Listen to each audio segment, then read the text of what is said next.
Dans cette société, tout le monde parle d'argent. Mais très peu comprennent leur niveau réel face à l'argent. Certains survivent. Certains consomment. Certains sécurisent. Certains construisent. Et très peu transmettent. La différence n'est pas le salaire. La différence est le niveau de conscience financière. Tu n'as pas un problème d'argent. Tu as un niveau de compréhension. Et aujourd'hui, nous allons identifier précisément où tu te situes. Sois la bienvenue dans cette nouvelle aventure sur les 5 niveaux de conscience financière. Alors prépare-toi à avoir un déclic sur pourquoi 90% des gens restent bloqués au niveau 2 financier. Ceci à travers des niveaux de conscience simples à connaître. Puis, écoute-la jusqu'à la fin. Sagesse Source est un espace où l'on forge des esprits lucides, puissants et orientés vers la réussite. Mais avant de commencer, je t'invite à devenir membre de cette communauté éducative et passionnée Sagesse Source en t'abonnant, en mettant un j'aime, en commentant et en partageant nos vidéos. Partie 1. Qu'est-ce que la conscience financière? La conscience financière, ce n'est pas combien tu gagnes. C'est comment tu penses sur l'argent. Comment tu le gères. Comment tu l'utilises. Comment tu le multiplies. 2 personnes peuvent gagner le même salaire. L'une restera pauvre. L'autre deviendra libre. Pourquoi? Parce qu'elle n'opère pas au même niveau mental. Partie 2. Les 5 niveaux de conscience financière. Voici à présent les 5 niveaux de conscience financière repérés. Niveau 1. La survie. Ici, l'argent sert uniquement à respirer. Payer le loyer. Manger. À gérer le transport. Les factures. Il n'y a aucune stratégie. Aucune projection. Aucune épargne. Chaque imprévu devient une crise. Chaque fin de mois devient une pression. La phrase dominante ici est « Je dois m'en sortir ». Ce niveau est dominé par la peur, le stress, la réaction. Beaucoup de personnes restent ici, non par manque d'intelligence, mais par absence d'éducation financière. Maintenant, dis-moi en commentaire. Si tu arrêtes de travailler aujourd'hui, combien de jours tiendras-tu? Niveau 2. La consommation. À ce niveau, on ne survit plus, mais on dépense pour exister. Téléphone dernier cri. Vêtements de marque. Voyage financé à crédit. On veut paraître stable. Respecté. Admiré. Mais derrière l'image, il n'y a aucune construction réelle. La phrase dominante ici est « Je le mérite ». Mais le problème est ceci. On confond revenu et richesse. On confond plaisir et progression. Beaucoup gagnent plus, mais restent mentalement au niveau 1. Niveau 3. La sécurité.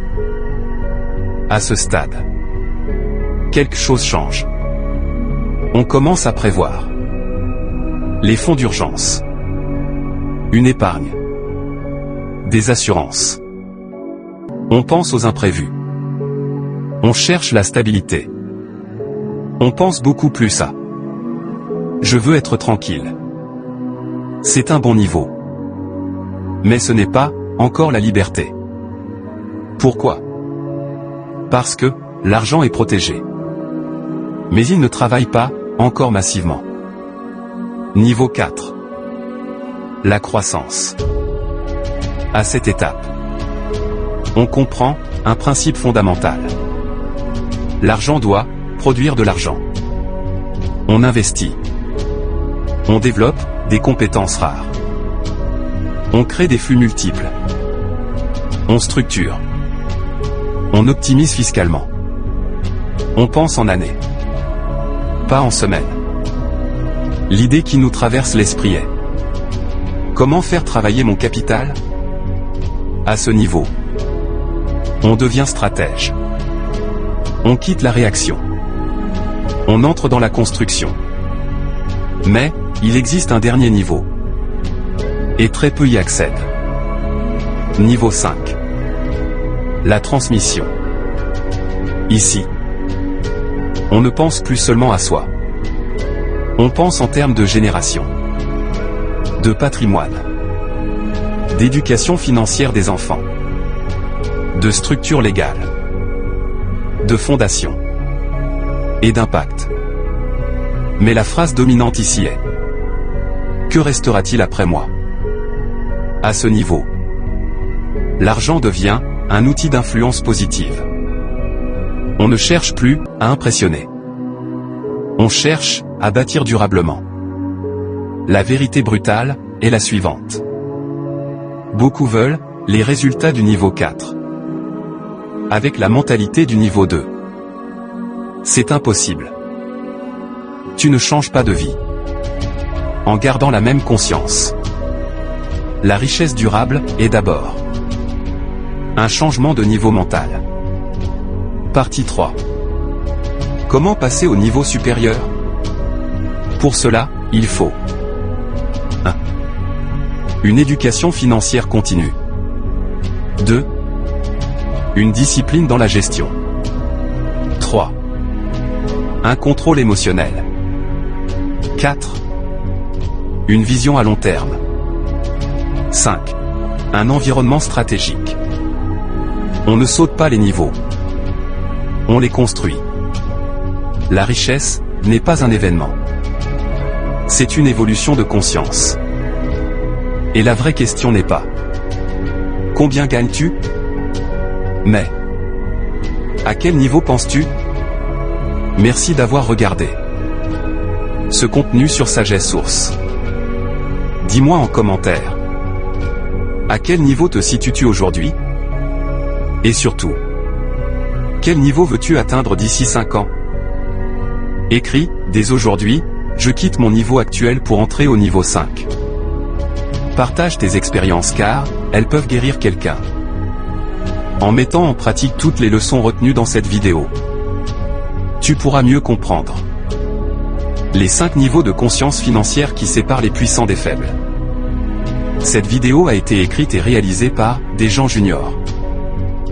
Et si cette vidéo t'a inspiré, alors n'oublie pas de t'abonner, de commenter puis partager nos vidéos, et nous sommes déjà à plus de 640 vidéos avec plus de 14 histoires, notamment l'histoire de Hamaka, l'histoire de Yétindé, les larmes de ma mère, l'histoire de Trésor, l'histoire de Clara, l'histoire de Charlotte, le festin de la naïveté, l'histoire de Ange, l'histoire de Franck, l'histoire de Alice, l'histoire de Moussa, l'histoire de Merveille, l'histoire de Reine et l'histoire de Sarah sur notre chaîne. Ensemble, construisons une communauté de personnes déterminées à réussir.